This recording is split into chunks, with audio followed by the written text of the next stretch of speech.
Have you ever walked away from a conversation and thought, why did I share all that? Maybe it was with a coworker or an old friend you ran into or someone on social media. You poured out your heart, your struggles, your wins, and then silence.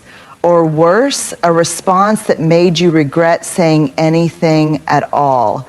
We live in a world where we are told to be real, be authentic, put yourself out there. But here's the thing. Real authenticity isn't about broadcasting every detail of your life. It's about knowing who has earned the right to hear your story. Not everyone deserves access to your vulnerability. Sharing is not a currency you owe to the world. It's a gift you give to those who have proven they can hold it with care. Now, let's be clear. Silence is not the same as secrecy. There's a difference between hiding and protecting, between withdrawing and choosing. We don't have to announce every move, every struggle, every joy. Some moments, actually many moments, are sacred in their privacy. And in that space, we find power. Because let's be honest, sometimes oversharing isn't about connection, it's about seeking validation. We want people to tell us, you're doing great, I see you, you matter. But the truth is, no amount of external validation will ever replace self-trust. When you stop telling everyone what's going on in your life, you start listening to yourself more. You stop looking for approval and you start feeling it within. There's also something to be said about the power of mystery. Some of the most powerful people don't speak about everything they're doing. They move in silence. They protect their dreams until they're ready to be seen. They understand that privacy isn't about hiding. It's about holding space for something sacred. Have you ever felt like you were spilling your heart out to someone only to be met with indifference or worse, judgment? That feeling of regret, of wishing you had kept things to yourself, is something we've all experienced at some point. And it happens because we forget a fundamental truth. Vulnerability is not something we owe to anyone. It is something we grant to the right people at the right time. We often hear that being open and vulnerable is a sign of strength, and that's absolutely true. But what we don't talk about enough is who deserves that openness. Vulnerability is powerful, but like any power, it needs to be handled with care. It's not something to be handed out freely to every acquaintance, coworker, or social media follower. It's something to be shared with the people who have proven they can hold it gently without breaking it or using it against us. Think of vulnerability like a home. You wouldn't leave your front door wide open, letting just anyone walk in. You decide who gets a key, who gets invited in for coffee, and who never makes it past the doorstep. Your personal experiences, struggles, and emotions deserve that same level of discernment. Not everyone is meant to know your deepest fears, your biggest dreams, or your private battles. Some people simply haven't earned the right to that information. Yet in today's world, especially with social media, we're often pressured to overshare. We're encouraged to be real, to tell our truth, to lay it all out there. And while there's a time and place for that, it's also important to recognize that not every truth needs to be told to every person. There is a profound difference between being authentic and being reckless with our vulnerability. So how do we decide who has earned the right to our vulnerability? The answer lies in trust. Does this person listen without judgment? Do they hold space for your feelings rather than rush to fix, dismiss, or critique them? Have they shown up for you consistently, proving that they can be trusted with your heart? If the answer is no, then maybe they aren't the right person to share with. This doesn't mean we walk through life with walls so high that no one gets in. It means we build gates instead of barriers, allowing the right people access while keeping ourselves protected from those who haven't earned that level of intimacy. Vulnerability is not about exposure, it's about connection. And the most meaningful connections happen when we share with those who have proven they are safe places for our truth. So the next time you feel the urge to open up, pause. Ask yourself, has this person earned my trust? Will they honor what I'm about to share?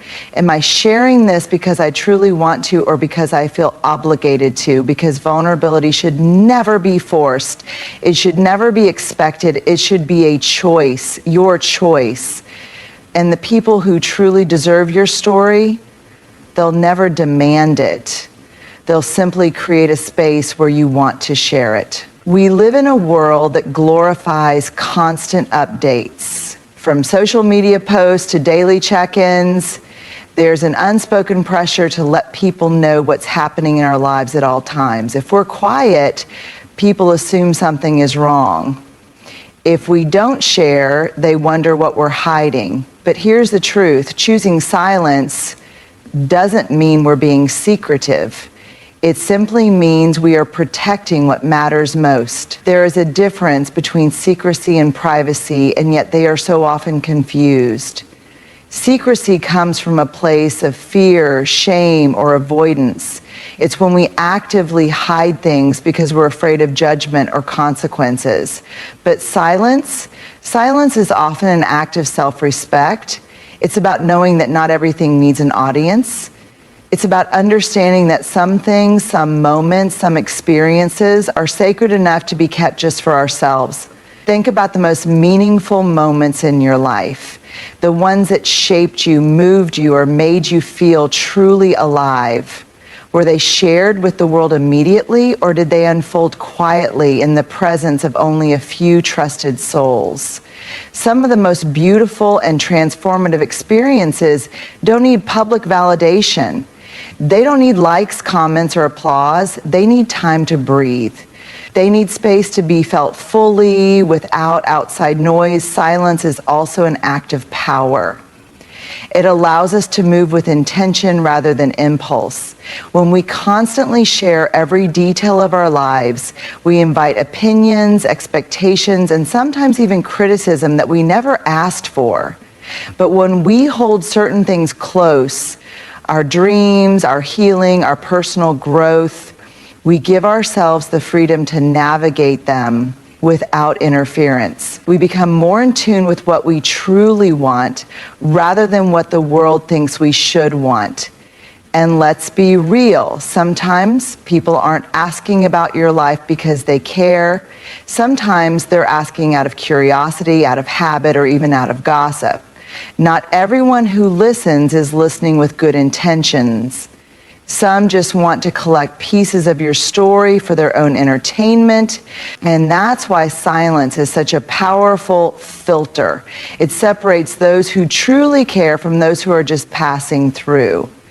There's also something to be said about the beauty of the unspoken. Some of the strongest connections we have with people don't require constant updates. True friends, true partners, true family don't need daily reports to know you're still there. They don't take your silence as distance. They take it as trust. They understand that when you're ready to share, you will. And until then, they respect the space you need. So the next time you feel like you should share something, pause.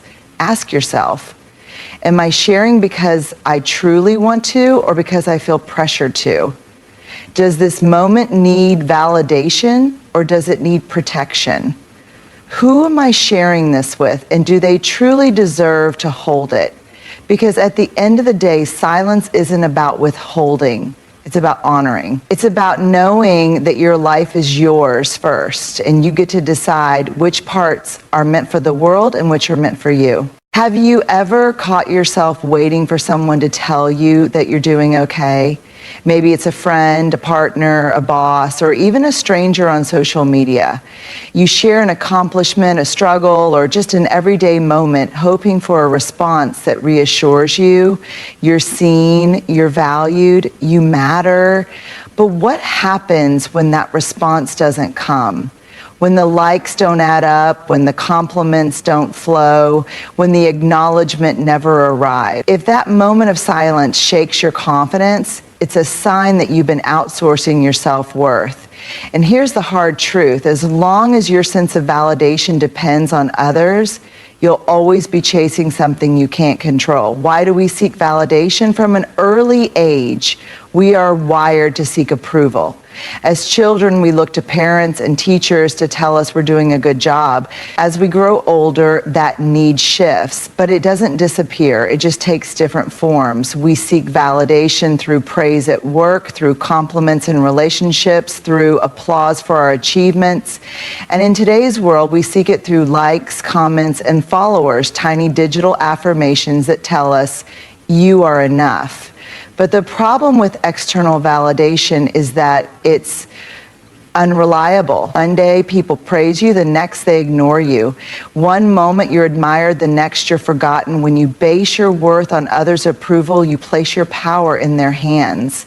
And that is a dangerous place for it to be. Real validation comes from within. So what does it mean when we say validation is an inside job? It means that your worth is not up for debate. It means that you don't need outside confirmation to know you're valuable, capable, and enough. It means shifting the way you measure your own success, not by what others say, but by what you know to be true. Think about it. Some of the most successful, creative, and inspiring people in the world got there because they didn't wait for validation.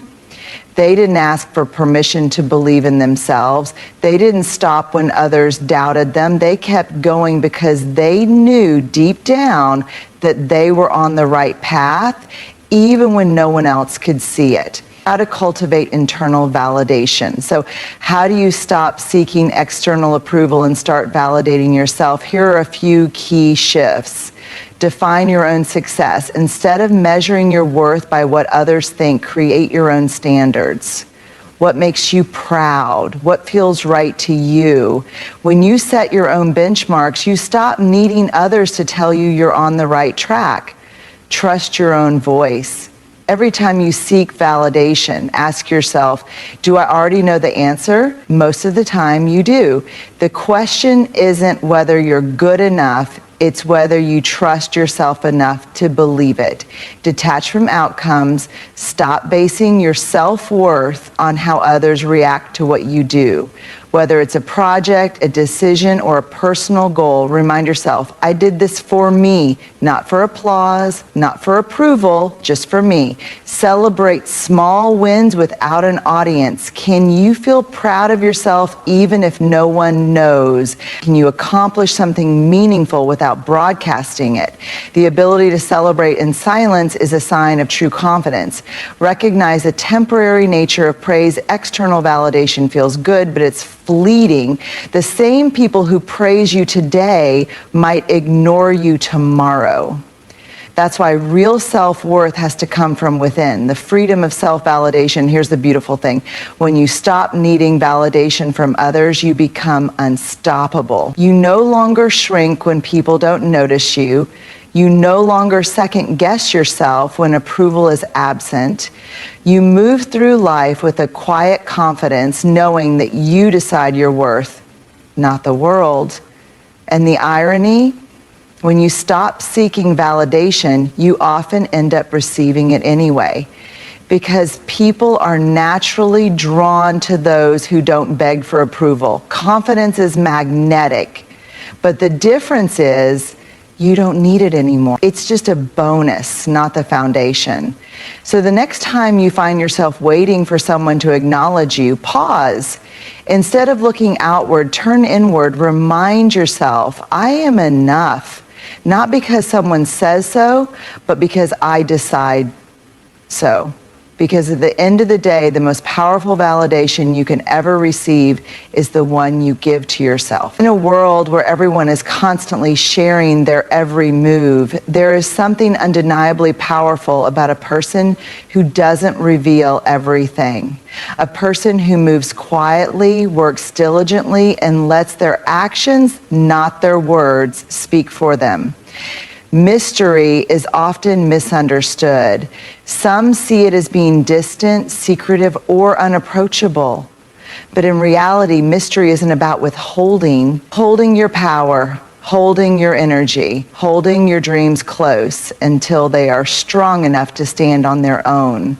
We've been conditioned to believe that visibility equals value, that if people don't see our progress, our growth, or our success, then it must not be real. But think about the most compelling figures in history, in leadership, in entertainment, even in your own life. The people who leave the strongest impressions aren't the ones who constantly talk about what they're doing. They're the ones who do, who surprise us, who show up with undeniable results, who carry an energy of quiet confidence. And that's because mystery is magnetic. Why mystery draws people in? Human nature is wired for curiosity. When something or someone is fully predictable, we stop paying attention. But when there's a sense of the unknown, we lean in, we want to understand, we want to know more. That's the power of mystery. It makes people intrigued, makes them wonder, makes them respect what they don't fully understand. Think about some of the most captivating people in your life. Are they the ones who tell you everything about themselves right away, or are they the ones who reveal themselves in layers over time?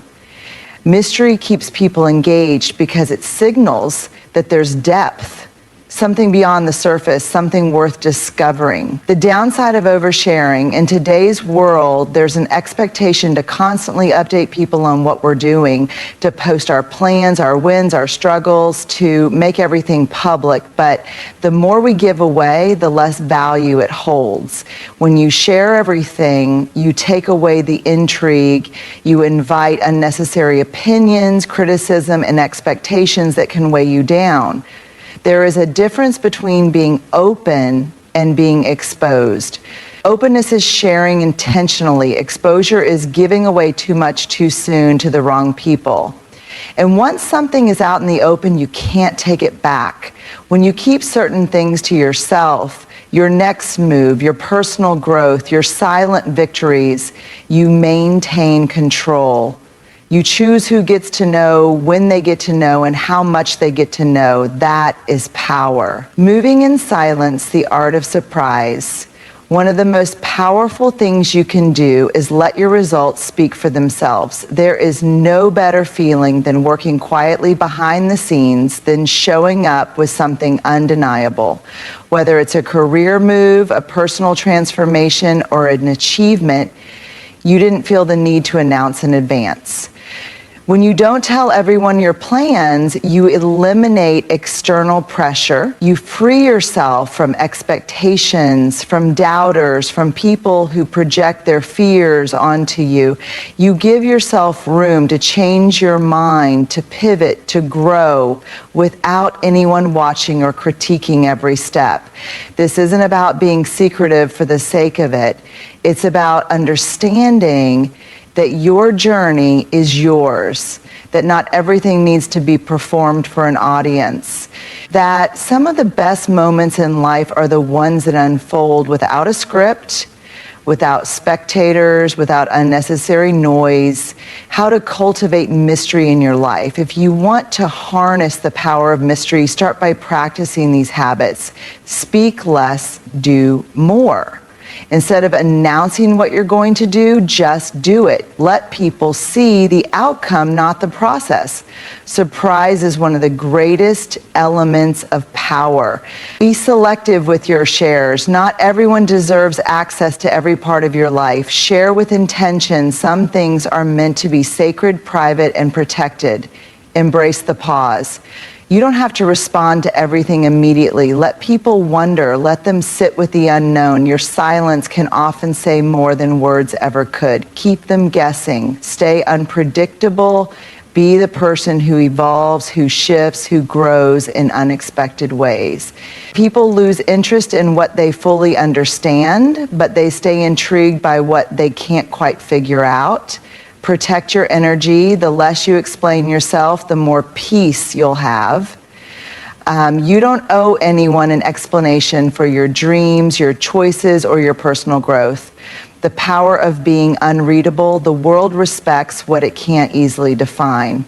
When you keep an element of mystery, people don't know what to expect, and that's a good thing. They can't put you in a box. They can't predict your every move. And in that uncertainty, you gain an edge, because mystery is more than just a social strategy. It's a form of self-respect. It's recognizing that your story doesn't have to be available to everyone, that your next chapter is yours to write and yours alone. So the next time you feel the urge to over-explain, to justify, to prove something, pause. Remember that mystery isn't about withholding information, it's about owning your narrative. And when you do that, you don't just gain power, you gain freedom. Boundaries, it's a word that can make some people uncomfortable. It sounds rigid, cold, like a wall built to keep people out. But in reality, boundaries are not about exclusion. They are about protection. Not just protection from harm, but protection for love, for connection, for self-respect. We often think of love as limitless, giving, sacrificing, always available.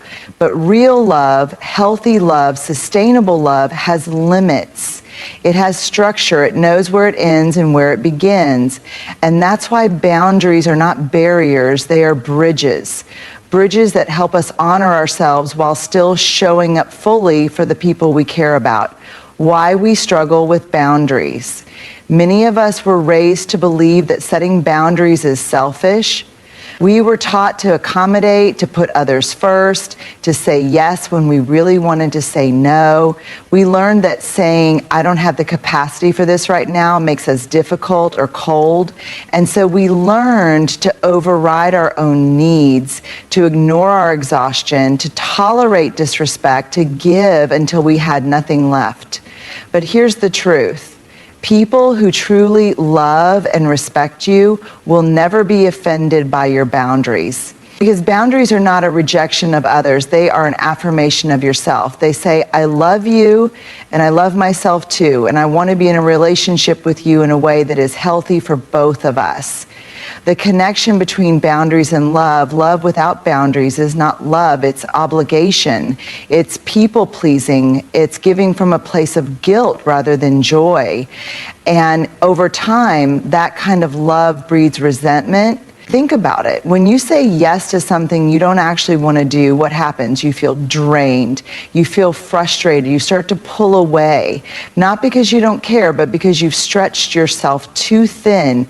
Love can't thrive in that space. True love, the kind that lasts, the kind that nourishes rather than depletes, comes from a place of balance. And boundaries create that balance. How boundaries show love, boundaries communicate clarity. Love is not about guessing games. When you set boundaries,